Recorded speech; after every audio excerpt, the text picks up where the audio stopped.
The morning of February 17, 1944, above Rabaul harbour, Lieutenant Ira Kepford rolled his F4U Corsair inverted at 24,000 feet and pulled through into a vertical dive. Below him, a formation of Japanese Zeros had just completed their attack on Allied shipping and were regrouping at 8,000 feet, confident in the tactical doctrine that had served them well for 2 years. No American fighter could follow a Zero through the violent maneuvering that defined Pacific air combat. The Zero could turn inside anything the Americans flew, could climb away from pursuers, could dictate the terms of engagement through superior agility. But Kepford wasn't trying to turn with them.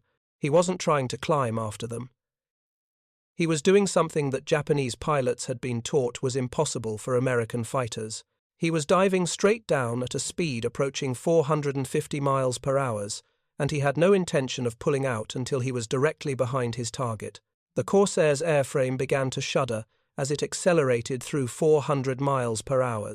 If you're enjoying this deep dive into the story, hit the subscribe button and let us know in the comments from where in the world you are watching from today. The controls stiffened. The nose wanted to tuck further downward, pulled by aerodynamic forces that would have torn the wings off lesser aircraft. Kepford's altimeter unwound with terrifying speed: 20,000 feet, 16,000 feet, 12,000 feet. He kept the stick forward, holding the dive angle, watching the Zero formation grow larger in his gun sight. At 9,000 feet, travelling at 440 miles per hour, Kepford began his pullout. He applied steady back pressure on the stick, feeling the G-forces build, feeling his vision narrow as blood drained from his head. The Corsair's wings flexed upward, bending under loads that would have ripped apart a Zero or an Oscar.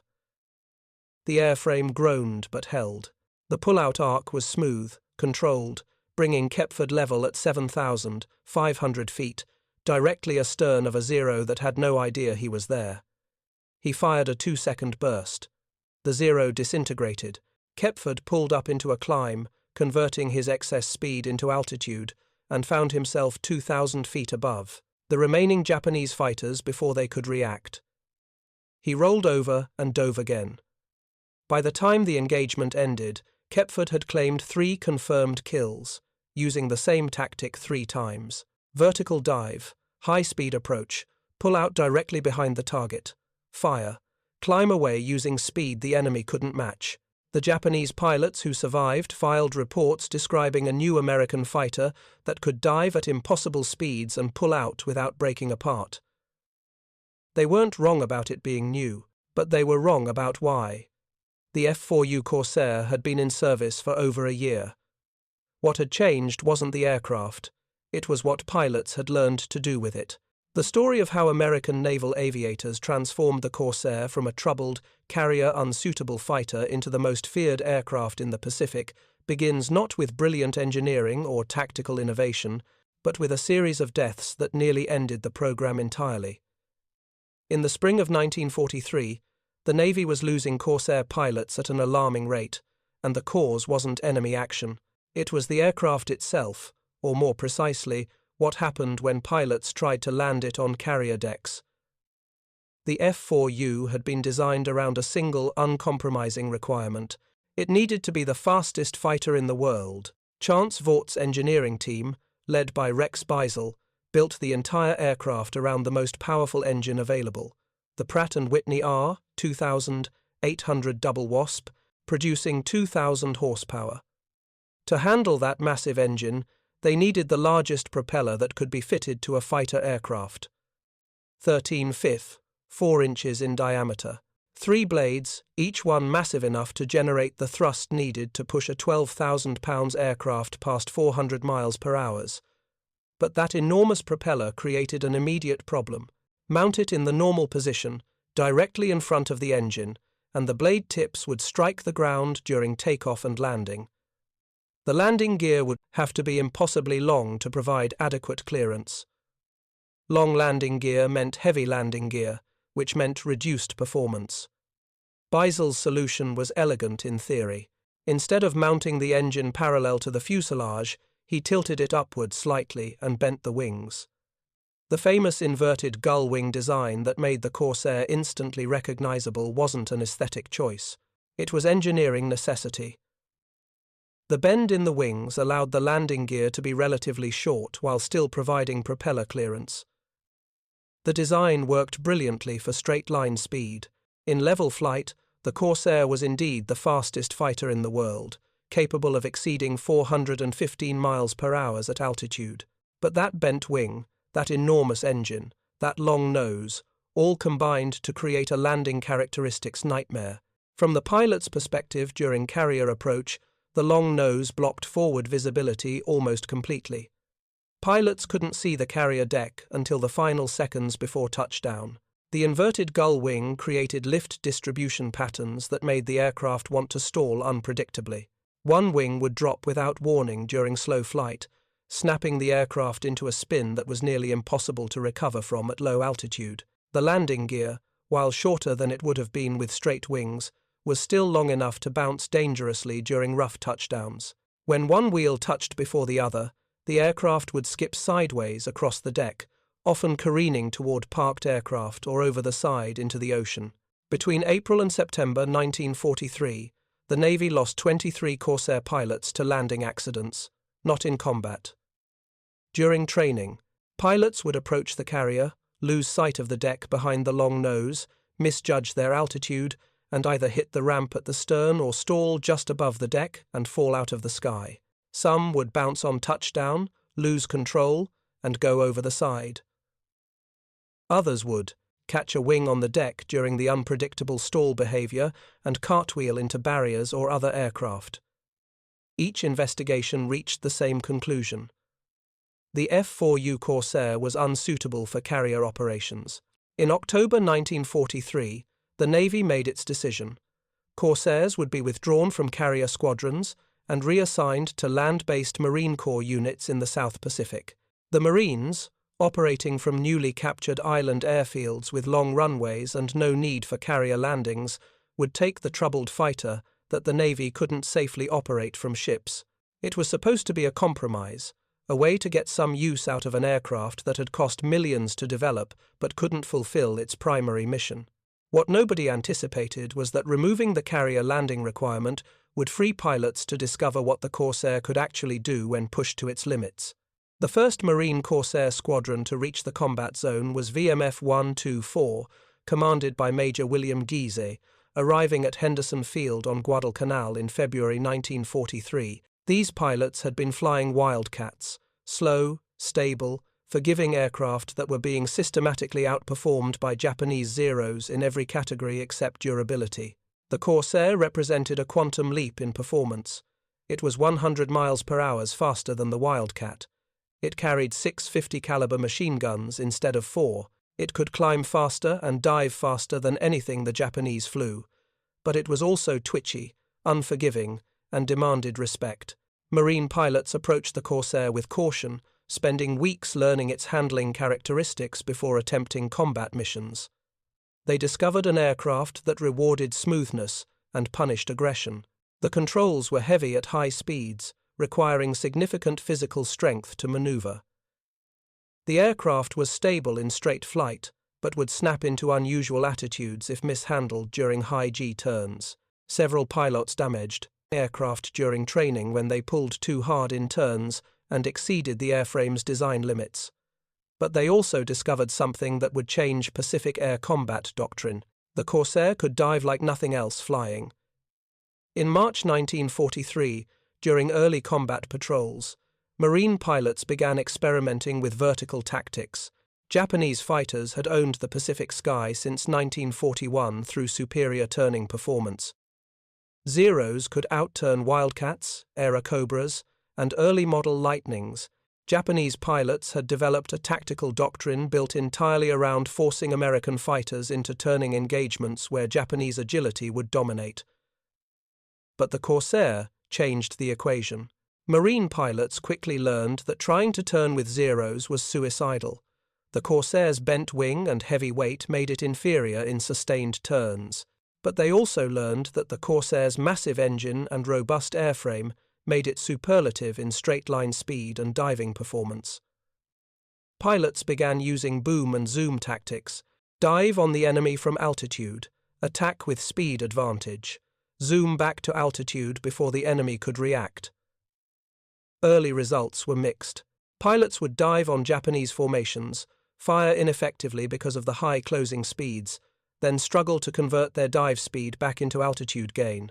The Corsair would accelerate quickly in the dive, but controlling it at those speeds required strength and technique that most pilots hadn't yet developed. The controls would stiffen dramatically above 350 miles per hour. The nose would want to tuck further down. Pulling out required both arms on the stick and careful timing to avoid overstressing the airframe or blacking out from G-forces. Several pilots reported near misses where they pulled out of dives dangerously low, having misjudged their altitude or struggled with the heavy controls. In April 1943, VMF 124 lost 2 aircraft when pilots apparently couldn't recover from high-speed dives. Crash investigators found both wrecks in jungle clearings, the aircraft intact, except for the catastrophic impact damage. The engines had been running, the controls were undamaged. Both pilots had simply flown into the ground during pullouts from attack dives. The pattern was eerily similar to the dive bomber crisis that was simultaneously developing in naval aviation training commands. But there was a crucial difference. Dive bomber pilots were following doctrine when they blacked out. Marine Corsair pilots were improvising, exploring the edges of an aircraft's performance envelope that nobody had properly mapped. The accidents forced a systematic evaluation of high-speed dive characteristics. In May 1943, VMF 124's engineering officer, Captain Herbert Long, began working with pilots to document exactly what happened to the Corsair during dives at various speeds. They conducted controlled tests, diving from 20,000 feet to 10,000 feet at progressively higher speeds, while carefully noting control forces, buffeting characteristics, and pull-out behavior. What they discovered was both encouraging and troubling. The Corsair's airframe could handle speeds far exceeding its published limitations without structural failure. Pilots regularly hit 450 miles per hour in dives, speeds where most contemporary fighters would experience control flutter or structural damage. The Corsair would buffet and shake, but it held together. The enormous, robust construction that made it difficult to land on carriers made it nearly indestructible in high-speed flight. But controlling the aircraft at those speeds required technique. The elevator control forces increased dramatically above 400 miles per hour. Pulling out required both hands on the stick and significant upper body strength. Pull too hard too quickly, and the aircraft would either snap into a high G turn that could cause structural failure, or more commonly, the pilot would black out from the sudden onset of G-forces. Pull too gently, and the aircraft would take too long to recover, potentially flying into the ground or water. The sweet spot was a firm, steady pull that brought the nose up at a rate fast enough to avoid terrain, but gentle enough to spread the G-forces over several seconds. This technique required practice and physical conditioning that most pilots lacked. Captain Long worked with squadron flight surgeons to develop a training program specifically for high-speed diving. Pilots practiced anti-G straining techniques, learning to grunt forcefully and tense their leg and abdominal muscles during pullouts to maintain blood flow to the brain. They practiced high-speed dives repeatedly, gradually building up speed and dive angle as they learned to anticipate the control forces. They learned to start their pullouts higher than instinct suggested, accounting for the distance lost while the aircraft transitioned from dive to level flight at 400 plus mph. By June 1943, VMF 124 pilots were routinely diving on Japanese formations from 25,000 feet, accelerating past 420 miles per hour, attacking with accurate fire because the high closing speed left Japanese pilots no time to evade, then pulling out cleanly and climbing back to altitude before the enemy could pursue. The kill ratios improved dramatically. Where early Corsair engagements had been roughly even exchanges, by midsummer, Marine pilots were achieving 3-to-1 kill ratios. Japanese pilots began reporting that American fighters were attacking with unprecedented speed and aggression, diving through formations faster than they could track. then disappearing before defensive maneuvers could be organized. What made these tactics possible wasn't just the Corsairs' robust construction, it was the specific combination of wing loading, control surface design, and structural strength that allowed the aircraft to transition from high-speed dive to controlled flight without the catastrophic failures that plagued less robust designs. The Corsairs' wing loading, the aircraft's weight divided by wing area, was relatively high compared to Japanese fighters. This meant it accelerated quickly in dives.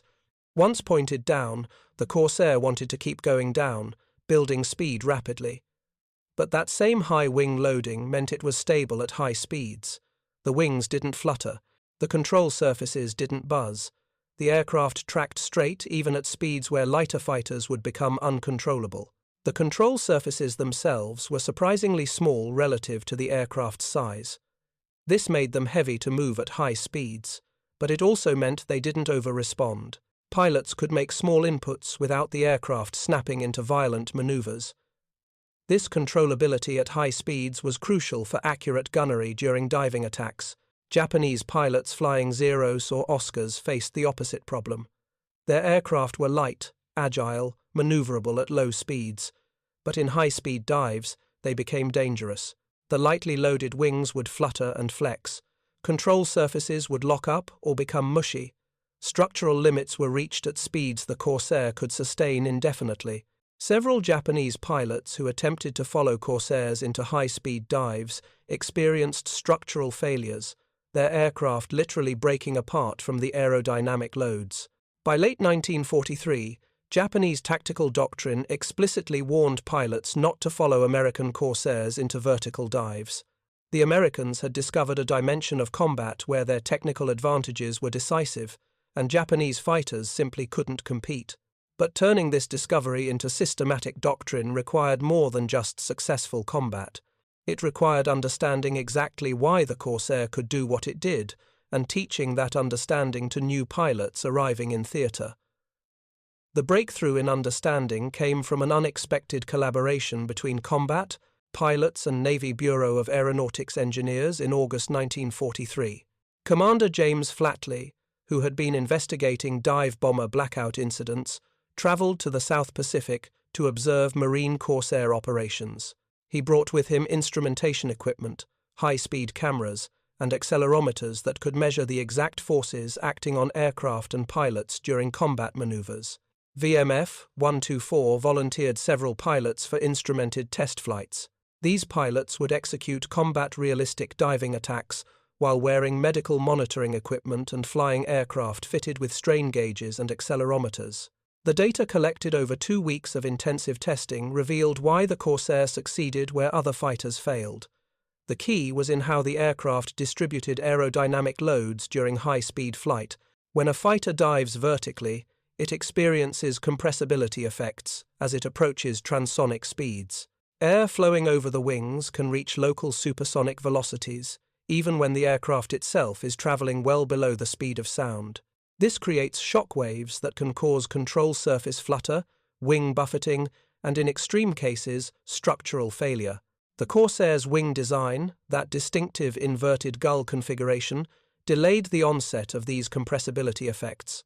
The bend in the wing changed how air flowed over the surface at high speeds.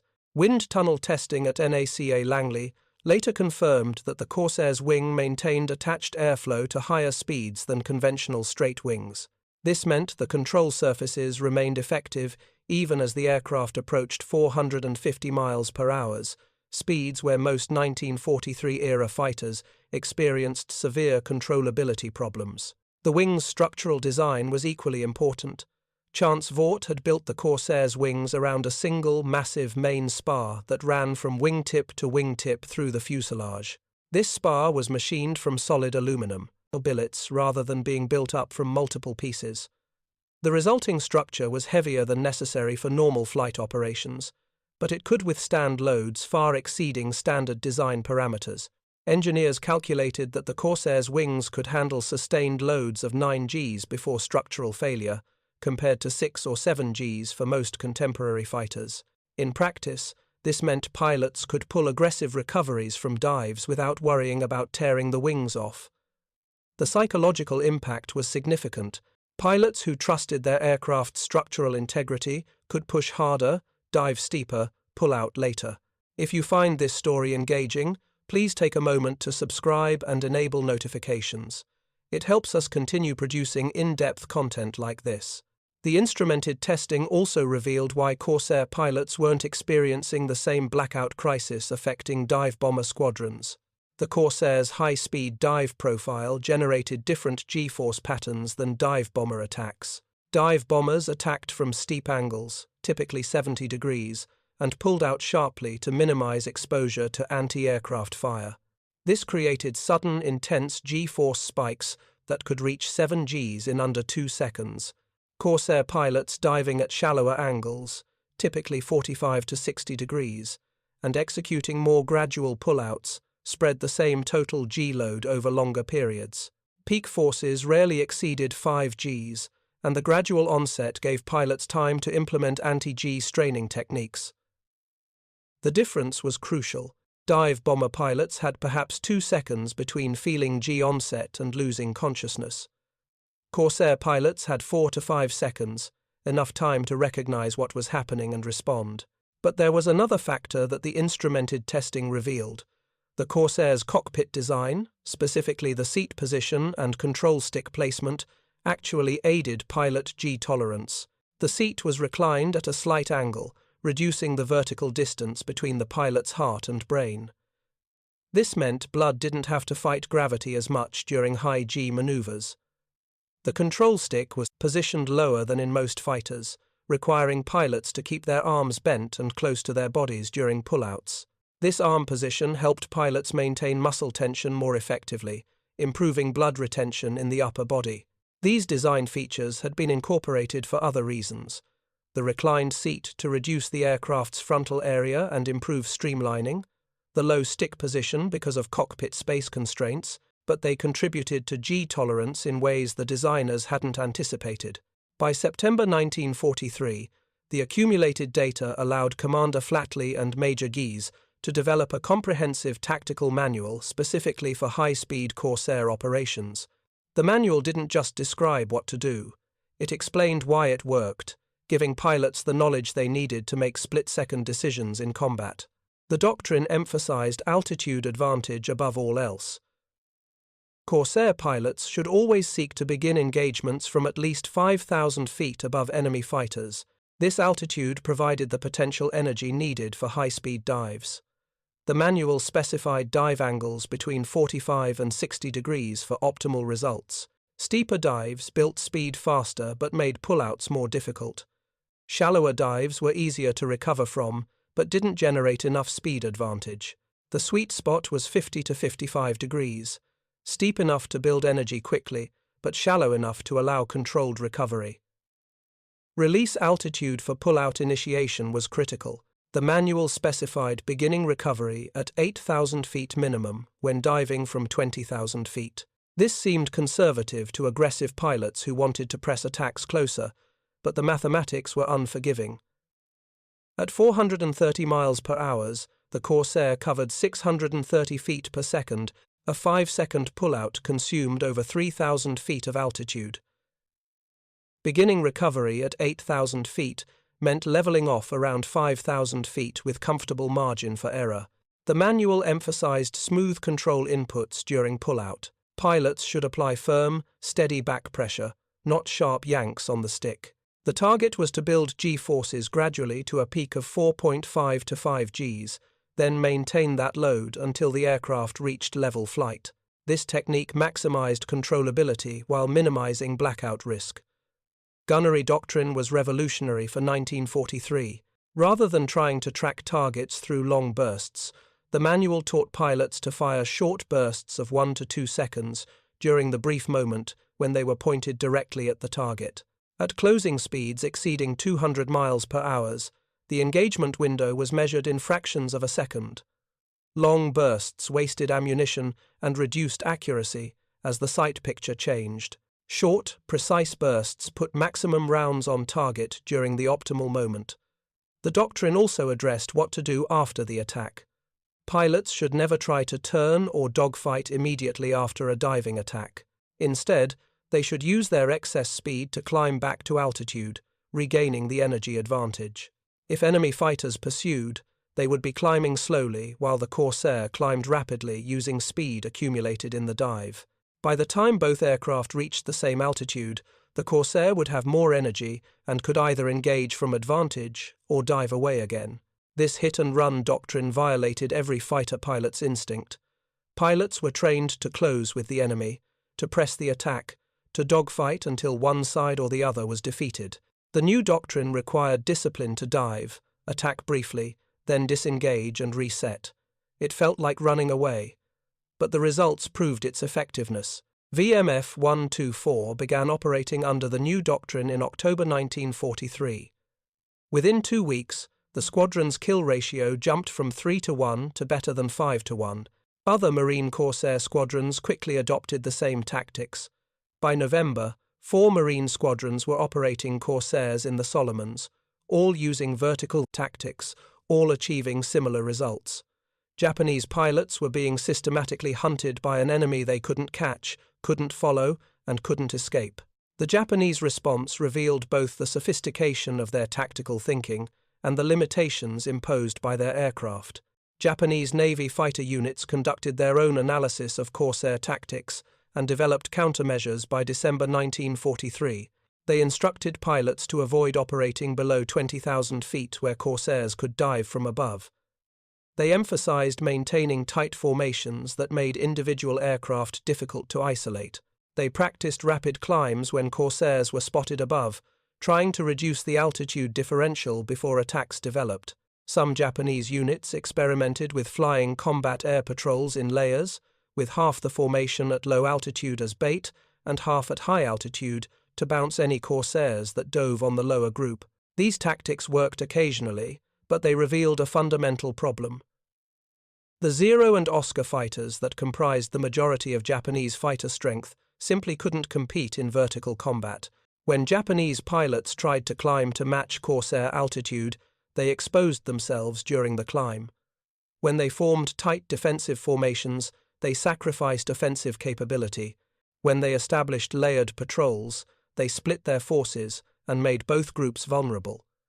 The tactical initiative had shifted decisively to the Americans. Corsair pilots could choose when and where to fight, engaging when they held advantage and disengaging when they didn't. One particularly revealing engagement occurred on January 29, 1944, over Rabaul. A mixed formation of 30 Zeros and Oscars at 18,000 feet encountered 12 Corsairs from VMF 214, the famous Black Sheep Squadron commanded by Major Gregory Boyington. The Japanese fighters held formation and began climbing, attempting to reach 25,000 feet where the Corsairs were circling. Boyington watched them climb for 3 minutes. Closing notebooks from mission debriefs describe his tactical thinking in detail. He waited until the Japanese formation had climbed through 22,000 feet and was slowing as the aircraft approached their service ceiling. At that altitude, Zeros had minimal excess power. They were climbing at perhaps 500 feet per minute, engines straining in the thin air. Boyington led his division into a dive, accelerating to 410 miles per hour, and struck the Japanese formation from directly above. The geometry was perfect. Corsairs dove through the Japanese fighters in 2 seconds, each pilot firing a single burst, then pulled out 5,000 feet below and began climbing. The Japanese formation scattered. Some pilots dove away, trying to regain airspeed and maneuverability. Others continued climbing, hoping to reach altitude where they could maneuver effectively. Both groups were wrong. The Corsairs, using their dive speed, climbed back through the scattered Japanese fighters, attacking individual aircraft that were neither fast enough to escape nor maneuverable enough to defend. The engagement lasted 8 minutes. VMF 214 claimed 10 confirmed kills without loss. Japanese survivors reported that American fighters had attacked from impossible positions, diving through the formation faster than they could track, climbing away faster than they could pursue. They had followed their doctrine correctly but had been defeated anyway. The fundamental imbalance couldn't be overcome through tactics alone. By early 1944, Corsair operations had expanded beyond the Solomons. Marine squadrons were operating from newly captured bases in the Marshall Islands, supporting the drive across the Central Pacific. Navy squadrons, despite the earlier carrier unsuitability determination, were experimenting with modified carrier landing techniques. Some Navy Corsair squadrons were operating from escort carriers, conducting combat air patrols over invasion fleets. The diving tactics developed by Marine pilots in the South Pacific were now being taught at training commands in the United States. New pilots arriving in theater already understood the doctrine and had practiced the techniques in mock combat. The tactical advantage that had been discovered through trial and error in combat was now being systematically exploited across the entire Pacific theater. Engineering improvements enhanced the Corsairs' already formidable diving performance. The F4U 1D model, entering service in April 1944, incorporated a water methanol injection system that boosted engine power to 2,450 horsepower for short periods. This additional power improved climb rate after diving attacks, allowing pilots to regain altitude even faster. The combination of superior diving speed and superior climbing speed created a tactical flexibility that Japanese fighters couldn't match. Wind tunnel testing at Naka continued through 1944, exploring the Corsairs' behavior at even higher speeds. Engineers discovered that the aircraft remained controllable up to approximately 490 miles per hour, though at those speeds the control forces became so heavy that pilots needed both hands and significant leverage to move the stick. Operational speeds above 450 miles per hour were rare because they required dives from very high altitudes and offered little tactical benefit. The aircraft was traveling so fast that gunnery became nearly impossible. But the existence of that speed margin meant pilots could push hard when needed without worrying about exceeding the aircraft's capabilities. The psychological impact on Japanese pilots became measurable through interrogations of prisoners and captured documents. Japanese fighter pilot training manuals from mid-1944 included extensive sections on American Corsair tactics, describing the aircraft as impossible to engage in vertical combat and recommending avoidance whenever possible. Some Japanese units equipped with newer fighters like the George or Frank, aircraft with better high-speed performance than Zeros, attempted to develop counter-tactics, but even these improved designs couldn't match the Corsairs' combination of speed, structural strength, and power-to-weight ratio. The George could approach Corsair speeds in dives, but its lighter construction meant pilots had to be more cautious during pullouts. The Frank had good high-speed handling but couldn't accelerate as quickly in dives. Neither aircraft provided the decisive advantage needed to neutralize Corsair tactics. By mid-1944, the Corsair had achieved a psychological dominance in the Pacific that transcended its technical capabilities. Japanese pilots who spotted Corsairs above them knew they were vulnerable. They knew the Americans would dive, attack with devastating speed, and climb away before effective defense could be organized. This knowledge affected decision-making in combat. Japanese pilots became defensive, conservative, hesitant to engage even when holding numerical superiority. Combat reports from the summer of 1944 describe Japanese formations breaking up and fleeing when Corsairs approached, even before any attack developed. The statistical record of Corsair effectiveness in the Pacific demonstrates the impact of exploiting high-speed diving capabilities. Between February 1943 and August 1945, Corsair squadrons were credited with destroying 2,140 Japanese aircraft in air-to-air combat, while losing 189 Corsairs to enemy fighters. This 11-to-1 kill ratio was the best achieved by any American fighter type in the Pacific. Even the celebrated P-38 Lightning and P-51 Mustang achieved lower ratios against Japanese opposition. Individual Corsair pilots achieved remarkable scores using diving tactics. Major Gregory Boyington scored 22 of his 28 victories while flying Corsairs, nearly all using high-speed diving attacks.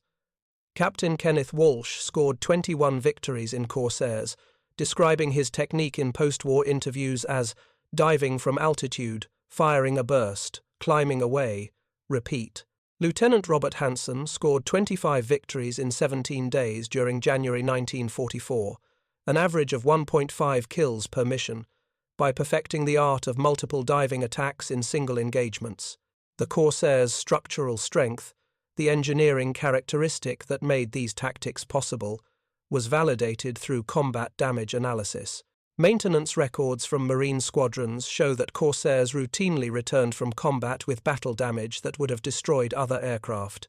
Corsairs came back with wing panels punctured by cannon shells, fuselages riddled with machine gun hits, tail surfaces partially shot away, yet still flying because the robust structure maintained integrity even when heavily damaged.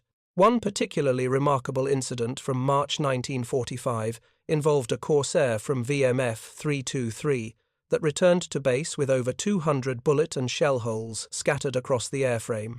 The pilot reported that he'd been hit during a diving attack on a Japanese bomber formation, but maintained control throughout the pullout and flew 45 minutes back to base. Post-flight inspection revealed that several hits had struck the main wing spar, the critical structural member, without causing failure. The spar's massive cross-section and solid construction had simply absorbed the damage. This survivability had tactical implications. Pilots flying robust aircraft could afford to press attacks more aggressively, knowing that even if they took hits, they had a reasonable chance of getting home. This aggressiveness, born from confidence in the aircraft's structure, made Corsair pilots more effective in combat. They would dive through defensive fire that might deter pilots flying more fragile aircraft. The Navy's eventual success in adapting the Corsair for carrier operations in late 1944 further validated the aircraft's capabilities. Modified landing techniques, improved pilot training, and minor aircraft changes, including a raised pilot seat and a stall warning system, made carrier operations acceptably safe. By early 1945, Navy carrier squadrons were operating Corsairs alongside Marine land-based units, both using the same vertical tactics that had proven so effective. The April 1945 invasion of Okinawa provided the largest-scale demonstration of Corsair diving tactics. Over 400 Corsairs from both Navy and Marine squadrons operated over the island and surrounding waters, conducting combat air patrols against Japanese kamikaze attacks. The tactical situation was ideal for Corsair strengths. Kamikazes approached at medium altitudes, typically 10,000 to 15,000 feet, flying relatively straight courses toward the invasion fleet. Corsair patrols operated at 20,000 to 25,000 feet, diving on kamikazes with tremendous speed advantage. The combination of high closing speed and concentrated firepower, 650 caliber guns firing simultaneously, made Corsairs devastatingly effective anti-kamikaze platforms. Records from the Okinawa campaign show Corsair squadrons claimed over 580 kamikaze aircraft destroyed during the 3-month battle. Many of these kills came from diving attacks where the Corsairs' speed prevented kamikazes from evading or retaliating. The diving tactics also proved effective against conventional Japanese formations attempting to attack the fleet. On April 16, 1945, a massed kamikaze raid involving over 160 aircraft approached the fleet from multiple directions. Corsair combat air patrols, using radar vectoring from destroyers, intercepted multiple groups before they could reach the main fleet.